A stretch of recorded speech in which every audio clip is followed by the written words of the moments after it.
நாம் ஒரு சாதாரண விவசாயத்துக்கு வளர்க்குற மாட்டை கொண்டு போயிட்டு ஜல்லிக்கட்டில் கொண்டு போய் நம்ம செலுத்தினோம்னா யார் தப்பு? மாடு தப்பா?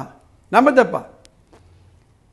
அல்லது ஜல்லிக்கட்டுக்கு வளர்த்துக்கூடிய ஒரு காளையை நம்ம விவசாயத்துக்கு யூஸ் பண்ணி ஏற நம்ம பூட்டினோம்னா அது எல்லாரையும் முட்டோம், காலி பண்ணிடும். அதே போன்று தான் துடிப்பு முக்க மாணவர்களை, குழந்தைகளை இங்கே போகாது, அங்கே போக, இந்த போட்டியில் கலந்துக்காது, அந்த போட்டியில் கலந்துக்காதுன்னு சொல்லி சொல்லி சொல்லி வளர்த்து அவங்களுடைய ஆற்றல்களையே மழுங்கெடுத்தோம்னா அது யாருடைய தப்பு? குழந்தைகள் தப்பா, நம்ம தப்பா? படிப்புன்னு வரும்பொழுது ஒரு முக்கியமான விஷயத்தை மறந்துடுறோம். அதுதான் வளர்ப்பு. வளர்ப்பு எப்படியோ அப்படி தான் படிப்பு, க்ரோத்து. ஒரு சின்ன கம்பேரிசன். நம்ம தோட்டத்தில் ஒரு காளை மாடை வளர்க்குறோம் வச்சுக்கோங்களேன். அந்த காளை மாடு எதுக்காக வளர்க்குறோம்? ஒரு விவசாயம் பண்ணணும், இல்லை மாட்டு வண்டியில் அதை பூட்டி வண்டியை ஓட்டணும், இதுக்காக வளர்க்குறோமா? அல்லது ஜல்லிக்கட்டுக்கு போட்டி போடக்கூடிய அளவுக்கு அந்த காளை மாடை வளர்க்குறோமா? இது ரெண்டும் நம்ம புரிஞ்சுக்கிட்டோம்னா இந்த வளர்ப்பை பற்றிய ஒரு முக்கியமான சூட்சுமத்தை நம்ம புரிஞ்சுப்போங்க. இப்போது ஒரு காளை மாடு நம்ம தோட்டத்தில் இருக்க போகுது, அது விவசாயம் தான் பார்க்க போகுது, அது ஏர் உழலாம், இல்லை வண்டியை பூட்டி வண்டியை ஓட்டலாம் அப்படின்னா அதனுடைய குணமே வேறு, அதனுடைய வளர்ப்பு வழியே வேறு, அதனுடைய உணவு வேறு, அதனுடைய பயன் வேறு, நம்ம அதுக்கு பேரில் காமிக்கக்கூடிய அக்கறை வேறு. ஆனால் ஜல்லிக்கட்டுக்கு நம்ம இந்த காளை மாடை ரெடி பண்ணுறோம் அப்படின்னா அதனுடைய உணவு வேறு, அதை வளர்ப்பு வேறு, அதனுடைய தன்மையே வேறு. ஒரு ஜல்லிக்கட்டுக்கு வளர்க்கக்கூடிய ஒரு காளை மாடு அக்ரெசிவாக இருக்கணும், வலிமையாக இருக்கணும், போட்டி போடக்கூடிய தன்மையாக இருக்கணும். எதிரி யாருன்னா வந்தாங்கன்னா குத்து தூக்கி போடுற மாதிரி இருக்கணும், முட்டணும். அதே காளை மாடு நம்ம விவசாயத்துக்கு யூஸ் பண்ணணும், நம்ம தோட்டத்தில் யூஸ் பண்ணோம்னா அது அக்ரெசிவாக இருக்கக்கூடாது, அது வந்தால் முட்டக்கூடாது, அது சீண்டி விட்டால் கோபமாக நம்மளை தாக்கக்கூடாது.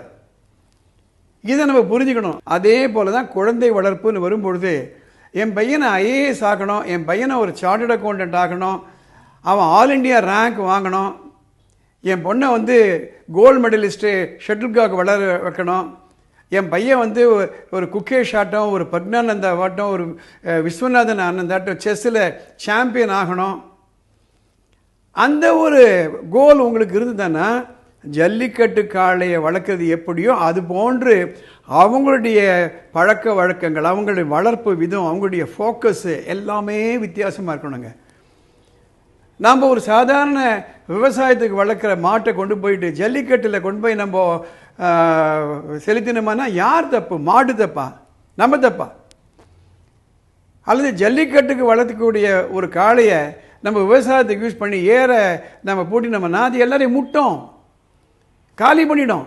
அதே போன்று தான் துடிப்பு முக்க மாணவர்களை, குழந்தைகளை இங்கே போகாது, அங்கே போக, இந்த போட்டியில் கலந்துக்காது, அந்த போட்டியில் கலந்துக்காதுன்னு சொல்லி சொல்லி சொல்லி வளர்த்து அவங்களுடைய ஆற்றல்களையே மழுங்கெடுத்தோம்னா அது யாருடைய தப்பு? குழந்தைகள் தப்பா, நம்ம தப்பா? இந்த தேனீ வளர்க்கும் பொழுது ஒரு சொல்லுவாங்க குவீன் பீ, ராணி தேனி. அந்த ராணி தேனிக்கு அந்த கூண்டிலேயே இனங்கண்டு கொண்டுருவாங்களாம். அது சின்ன லார்வாவாக இருக்கும் பொழுதே அதுக்கு ராயல் ஃபுட்டு கொடுப்புங்களா மற்ற தேனீக்கள் எல்லாம். அது வளரும் போதே தெரிஞ்சிடும் இது ராணி தேனியாக இருக்க போகிறது என்று. அதே போன்று தான் குழந்தைகளை வளர்க்கும் பொழுது எப்படி அந்த ஜல்லிக்கட்டு காளையை உணவு வித்தியாசமாக கொடுக்க போகிறோமோ அதே போன்று தான் இந்த மாணவர்கள் அச்சீவ் பண்ணணும்னா அவங்களுடைய எண்ணங்கள் வித்தியாசமாக இருக்கணும், அவங்களுடைய வளர்ச்சி வித்தியாசமாக இருக்கணும், அவங்களோட பேசுகிற விதம், அவங்க என்ன பார்க்குறாங்க, என்ன கேட்குறாங்க, யாருடைய பழகிறாங்க, அதில் எல்லாம் வித்தியாசம் இருந்தால்தான் நாம் நினைக்கிற அளவுக்கு அவங்களால வர முடியும். இந்த சின்ன தத்துவத்தை உங்களோட நான் பகிர்ந்து கொள்ள விரும்புகிறேன். 30 ஆண்டுகளுக்கு மேலாக நானும் ராதா மேடமும் பள்ளிக்கூடங்கள் நடத்தும் பொழுது இந்த வித்தியாசத்தை நாங்கள் சொல்லி சொல்லி வளர்ப்போம், குழந்தைகள் கிட்ட சொல்லி வளர்ப்போம்.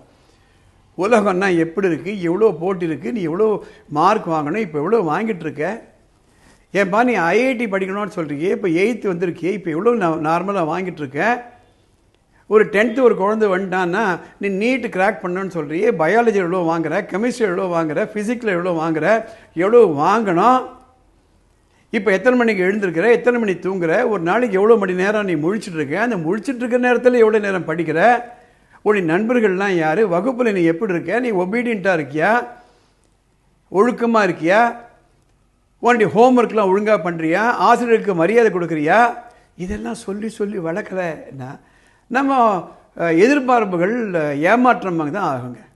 அதற்காகத்தான் இந்த பதிவு நான் போடுறேன். இந்த பதிவுகள்லாம் பார்க்கும்பொழுது கமெண்ட் பாக்ஸில் போய் கமெண்ட் பண்ணுங்கள். அப்போ தான் இது நிறைய பேருக்கு போய் சேரும். உங்களுக்கு படிப்பு சம்மந்தப்பட்டு ஏதாவது குழப்பங்கள் இருந்ததுன்னா மேலே ஒரு வாட்ஸ்அப் நம்பர் போகுது.